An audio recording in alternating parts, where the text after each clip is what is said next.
The Jeep Renegade is today on Autogefühl, your number one resource for in-depth car reviews and your number one community to discuss cars with Thomas.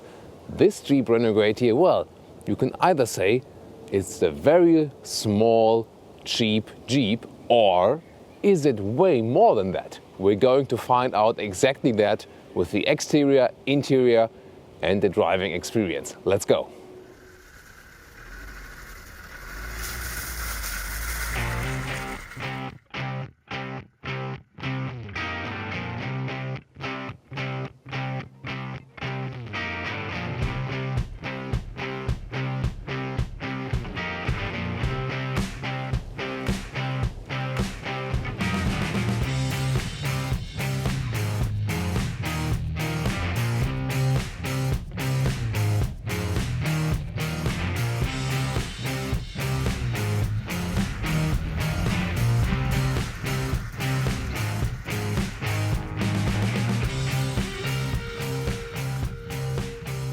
It has the length of a compact car and sits on the same platform than the Fiat 500X, and therefore maybe some of the true Jeep fans say, oh well, a Jeep that is not built in the US, it's built in Italy, that's not a real Jeep.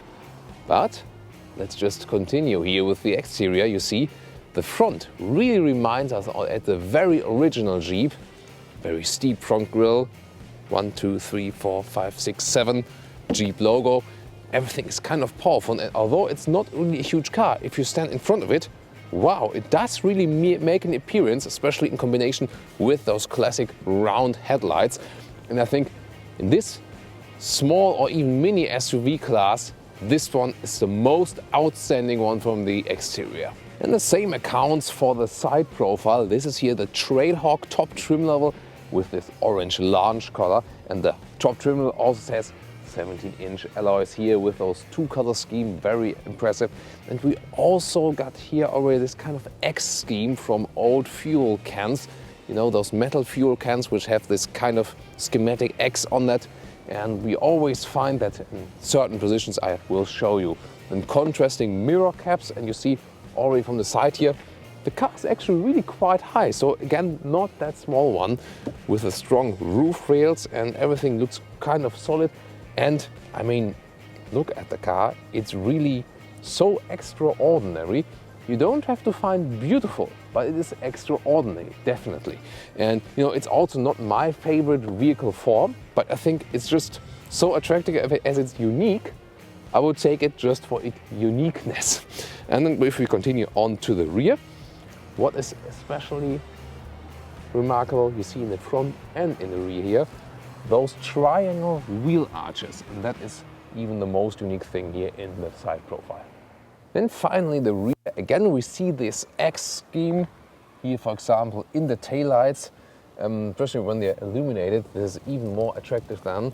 And another thing you find here in the Trailhawk is I can also use some towing equipment. You can put someone else also out of the mud, and we find those off-road contrast scheme. So I think they have found a way that they add some classic off-road elements, but at the same time play a little bit around with the lifestyle. And I'm, well, really kind of surprised that the designers were allowed to be so, you know, extrovertive with the design. We hardly find it nowadays in the automotive industry that designers are really allowed to do a lot of stuff we see here. What's your opinion?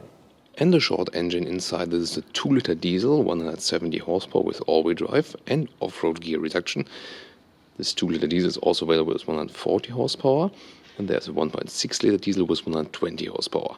And petrol engines, 1.6-liter naturally aspirated, 110 horsepower, 1.4-liter turbo with 140 or 170 horsepower. The 140 one is also available with dual clutch transmission.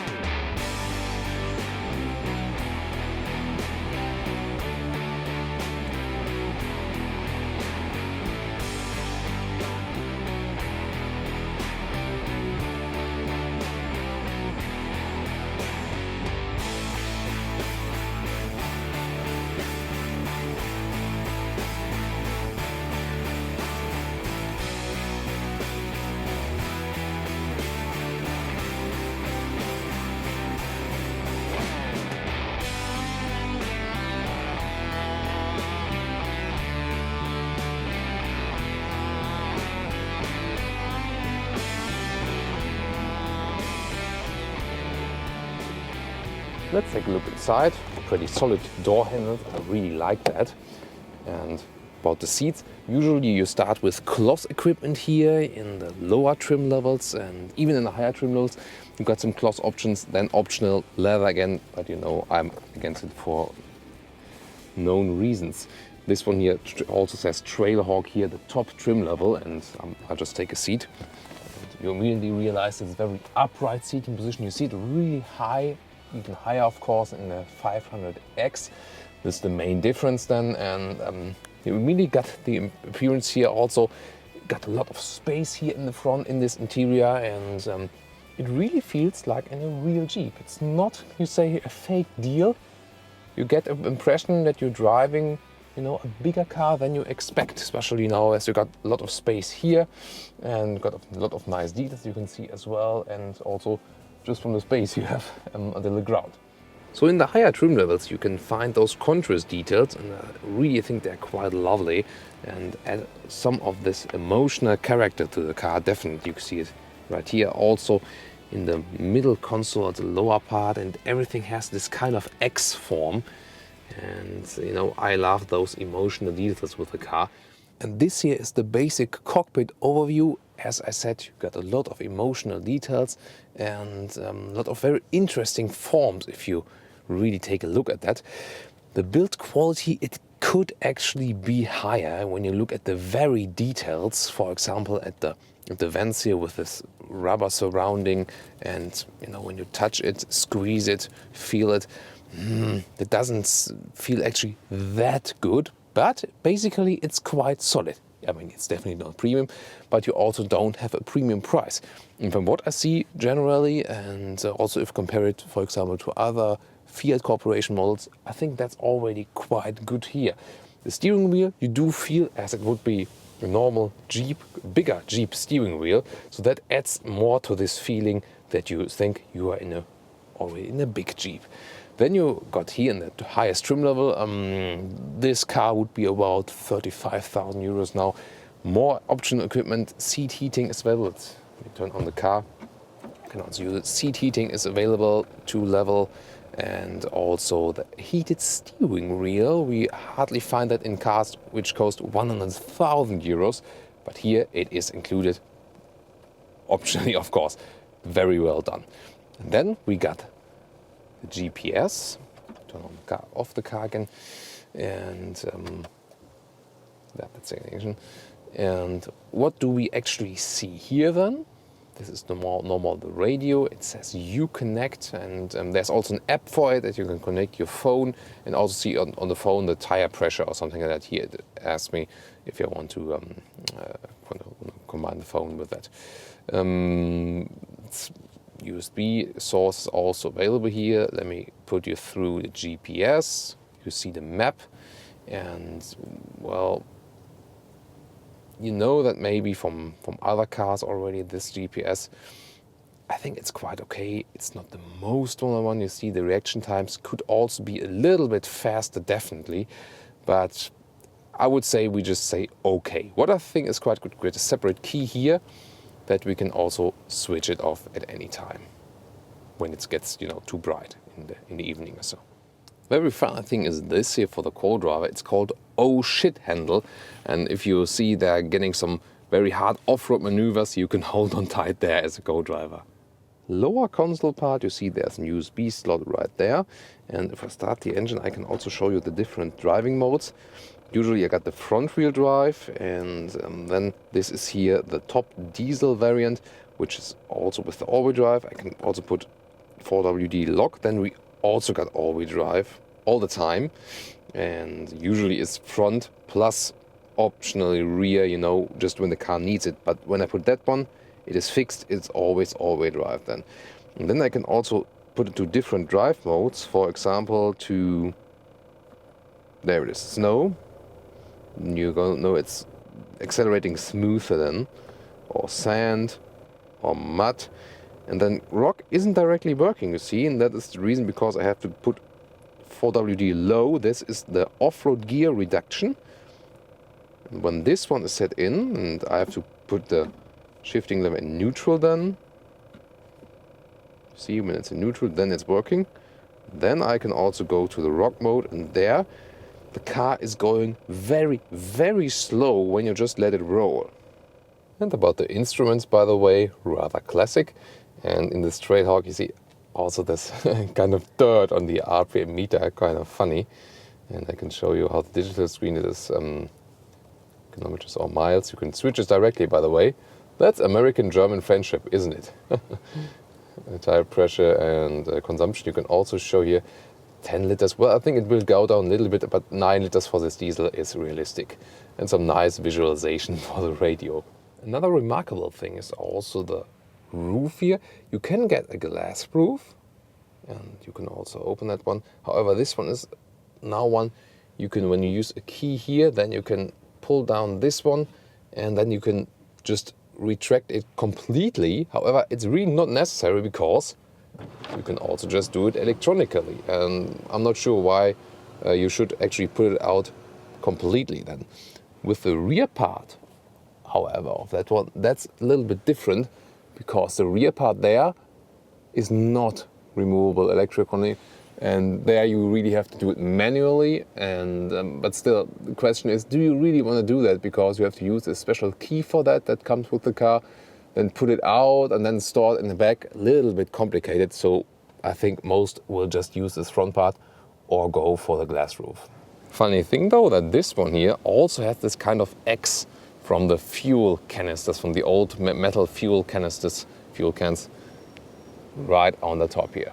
In storage spaces we can see at the inside of the doors, then shown you earlier in the middle console, beverage holders, front for the garage people, for example, and then below the armrest there's also a case where I've put the beverage there then because I want to have it fixed. It was too slim for the hose in the front.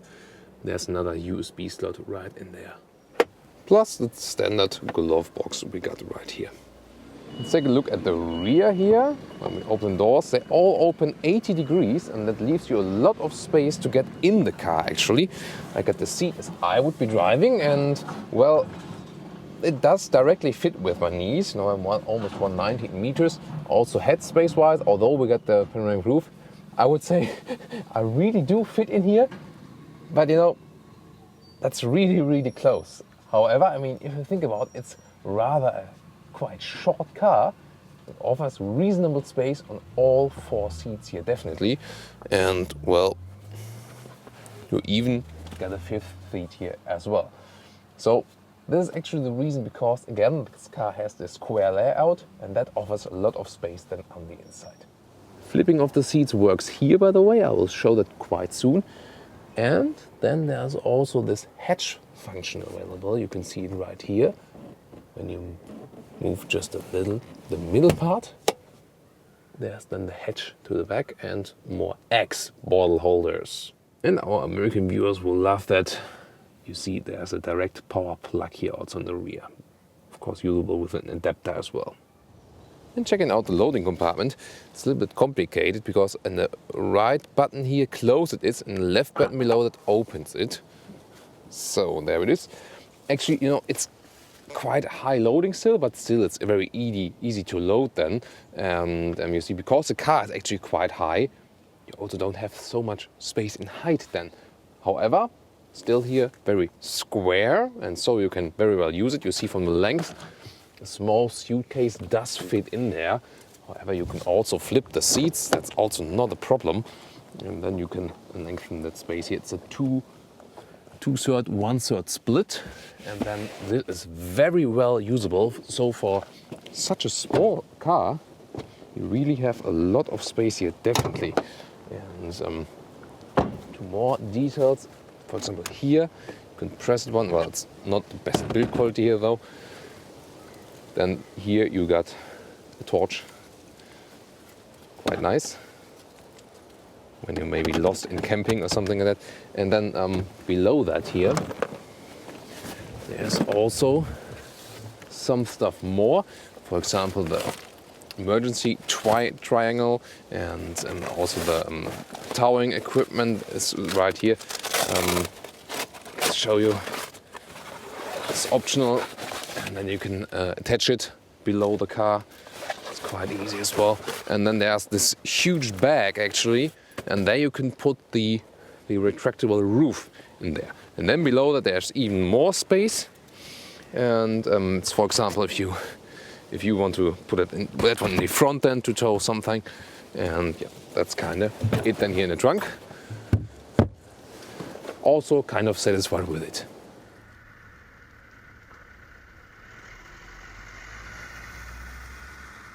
Let's start all right with the all-new Jeep Renegade. We have here, as we said, the diesel, 170 horsepower, all-wheel drive. And what you already hear, it's a classic diesel sound, so not those of the very modern evolved ones, at least as for the sound you really hear and feel the diesel. The car is really vibrating a bit, and you maybe also hear that in my voice. Even the steering wheel is still a little bit vibrating. So you have to expect that. Then we're starting here in a parking lot, because this is one of the most important things about this car, in my opinion, because it's very agile actually, not as it comes for the sporty side, but for standing still and for turning around in very narrow spaces.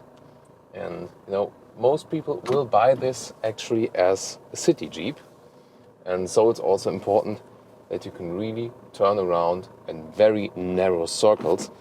And some people passing by, but I don't have a rear view camera here and also no parking sensor, so I really have to relate on what I see through the mirrors and also at the back. But as the car is really squarey, also see it at the right and the left side, I can really see where the car is ending.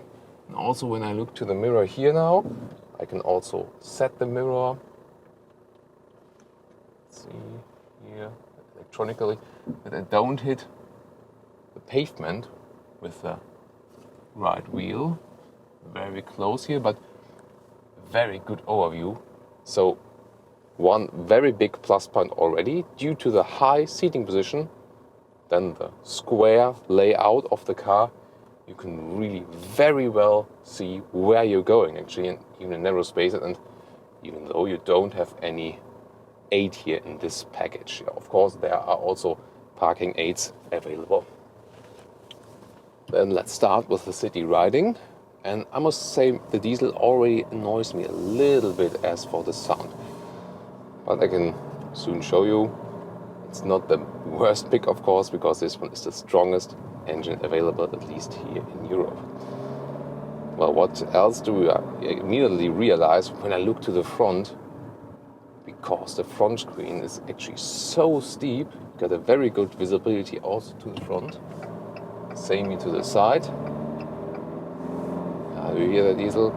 Very loud actually. But the acceleration is actually quite good. Then we got a 9-speed automatic gearbox, which is shifting quite smoothly. For the petrol engines, exactly for one petrol engine, there's also a dual clutch transmission available, which is also quite interesting because they're offering that now. And of course, you can also get manual gearboxes for the smaller engines. However, the bigger engines usually are directly combined with the normal automatic gearbox, the converter in this case. Let's see if the torque changes when I go to neutral.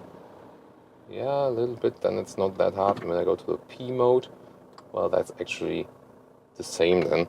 So, especially annoying when you're in the D mode. Steering wheel, by the way, really reminds me of a, let's say, bigger Jeep, because it kind of feels the same, looks the same. And that is also one very interesting finding here when driving the car. First of all, if you hear the figures, really the length of a compact car, 4 meters 25, and you think about, it's just a little, very little Jeep here, the very little brother. But when you're driving it, it feels actually like a bigger car. And that is kind of a surprise to me, because you can then get actually for less money already, a sizable Jeep. And I think it has something to do with, first of all, you already get this kind of high seating position, yes, but also due to the strong hood. When I look to the front, the hood is actually quite strong, and also this A-pillar And of course, again, this square layout, because that also gives you a certain feeling when sitting inside the car, definitely. And so, I think it's a very, very good city car because of that good overview and because it's kind of easy to handle. Also, there's no hassle to turn the steering wheel, so you don't need to have much power in your hands, definitely not. About the seating position in general, it is not only high, but also upright, as for the backrest. And actually feels quite comfortable. I could also imagine going a longer way with it. And I'm almost 190 in meters, but still that's kind of fine. And I'm also above my head, there's way enough space. Maybe I would like to test a petrol engine at some time to also check the noise differences, because really the engine sounds too loud for me. Then about the sound insulation, well, can't test it that well when the engine is actually quite loud. But about this very roof there, and they're working on it, that it gets more silent when riding, because they've actually realized that this could be a certain problem then. However, there's also a panoramic glass roof available. You might also just go for that. That is also interesting, maybe to pick. Then about the steering. See if we go, well, I said it's kind of light, yes, definitely. But it's also feeling kind of loose. So not a very natural feeling with the steering wheel, however. But it's definitely not a sports car. We'll see later on what it does with soft off-road riding, because we got a small dirt part, and we can test out how the suspension is there. In general, about the suspension, well, of course, it is rather set on a soft mode, definitely. And we cannot really expect any good feedback from the road. But for the standard city riding, I think it's quite good. I can tell you something more when the road maybe gets a little more bumpy. Let's see here. Yeah, actually, that's quite good. When some bumps on the road, you don't feel too much of it. So in this case, also comfort is guaranteed. And I can just stress again this, let's say, rather funny feeling the car has. I think it's really kind of funny because, it's not very big, it's not that small, but still you have just sitting that upright, got this Jeep layout, and it's somehow fun. And I really liked it because this car is really different from others, and it's the same also when riding. When you look at the car from the outside, you already know, okay, this one is really different, and the same is really when you sit on the inside. And then I can also, say, okay, maybe we got some of the parts which are not from the best quality here, but I mean, when the riding is fun, that's perfectly fine. About the all-wheel drive, that's very important because, especially true Jeep fans, they say, Jeep has to go all the way off-road. Of course, this one here has limited off-road capabilities, that's for sure, and it's also not the most, or let's say the main goal of the car to achieve that.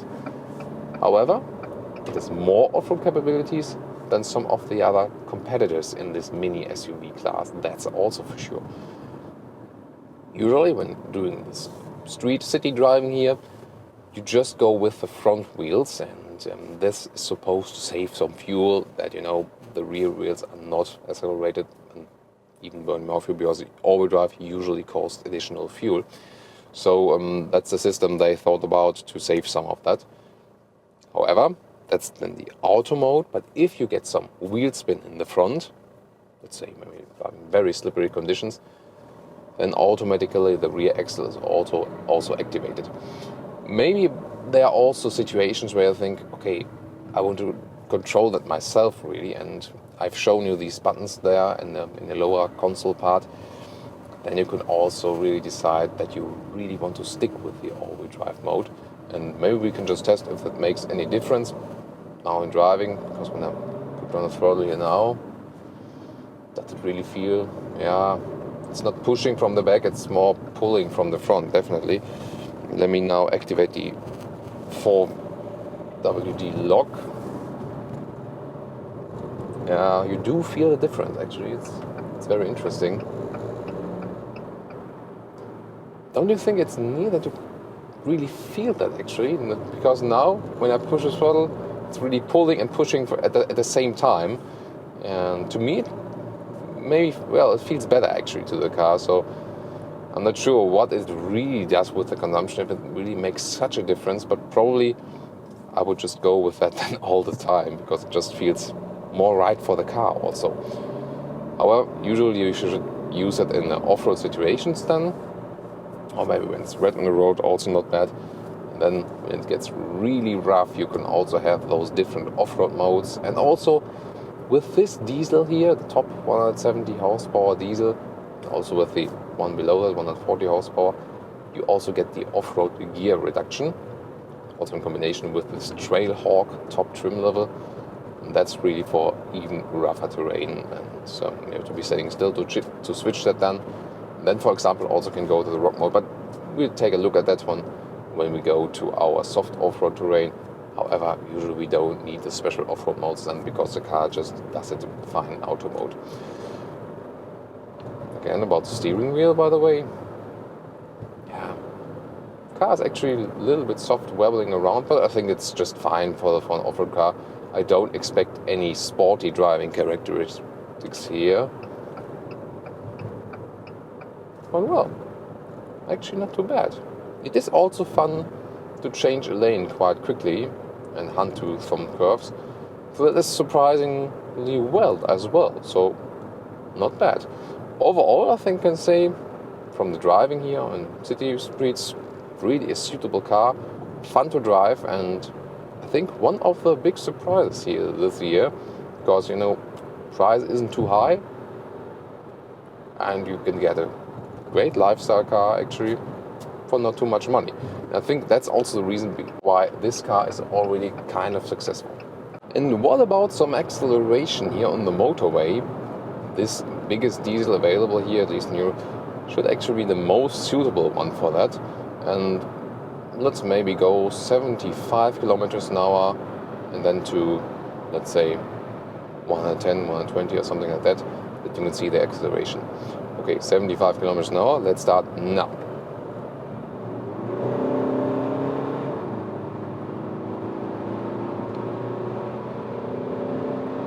And 120. So, see, the turbo needed to set in, took quite a while for that. But then actually, it's quite good. So you should actually go for this diesel here when you also want to do some autobahn riding, definitely. However, now you start to feel this sound insulation, and that, also the wind coefficient is actually not that good for that car.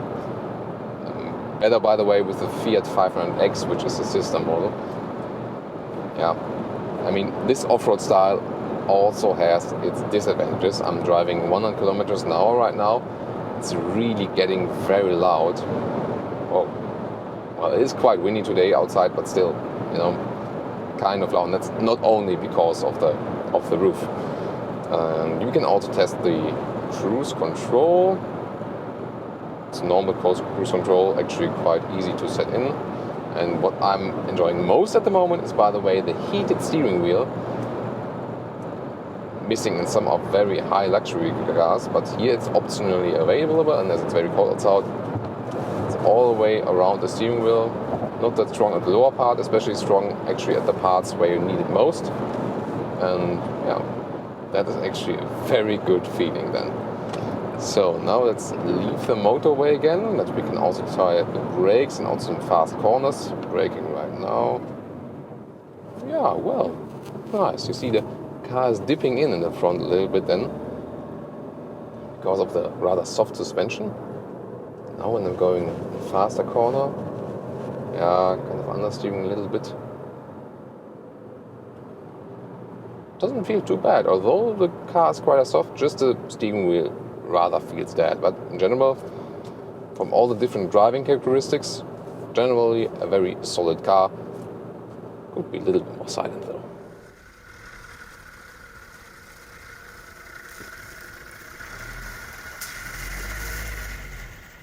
And now to our promised soft off-road part. It gets a little bit rougher here now, and we're also going uphill.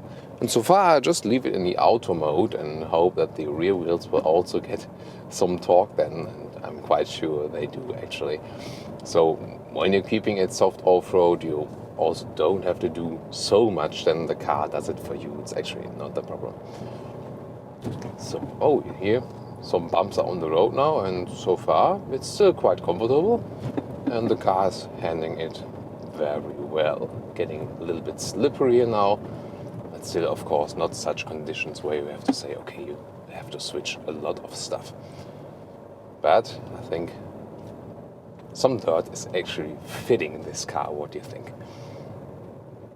Soon getting to the part where we can also go over some routes and see how the suspension reacts then, and we can also test some of the other off-road modes. So we're going around the corner here now. We have to go in reverse again, but what I said in the front is so easy. If you've seen that with the steering wheel, the car is really so easy to handle that it's kind of always fun to drive around those corners and go back and forth again. So it's really suitable as for this case. Alright, now it's getting a little bit muddier. And I would say due to the all-wheel drive lock now that we got the all-wheel drive all the time. Driving a little bit slower. And let's get on this mud. Yeah, I mean, when the terrain is getting a little bit rougher, you still feel quite comfortable. If you compare it to other off-road cars, well, why not? And we even got some ground clearance. By the way, I can show you some pictures where a few months ago, a colleague of mine tested the car in an off-road park, and you see quite good results there as well. And here, I still feel quite safe. A little bit of slip now at the wheels, but well, very easy for the car, no problem. Nice. And maybe let's see when I'm just leaving the car road itself now, how does it normally, and then if I go into this mode I've shown you earlier, first of all off-road gear reduction, and then let's go into this rock mode, then the car should be running very, very slowly. There it is.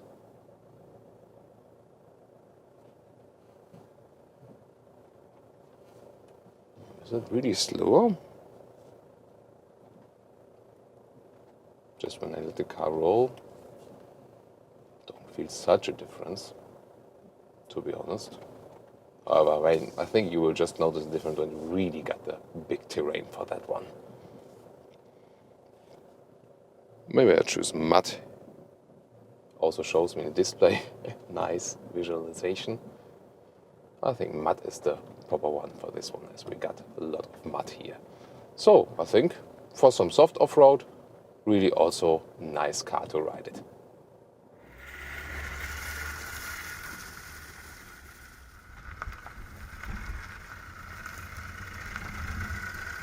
So my conclusion on the all-new Jeep Renegade, I think is one of the surprises of the year, definitely. And well, why is that? First of all, the design is so extraordinary. I think it divides also in you love it or hate it. What about you? Which side are you on?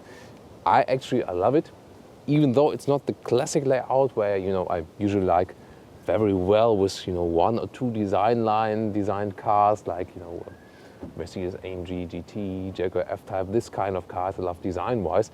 But here in this case, I must really say I'm kind of fallen for it because it's something special, especially here in this mini SUV class. And if you stand in front of it, it's not that very small one. If you see it in real life, it has actually quite strong appearance already. From the inside, well, the quality is actually quite solid, better than I've actually expected. And also from driving, well, the diesel I've driven here, it has enough power, definitely, but it's very loud, actually. So you have to work on the sound insulation and maybe also a little bit on the engines. But driving was actually also quite fun. So maybe off-road, it has some off-road capabilities, not as strong as the huge Jeep models, but at least way better off-road capabilities than the other competitors in this class. And for a Jeep, this actually has to be included there.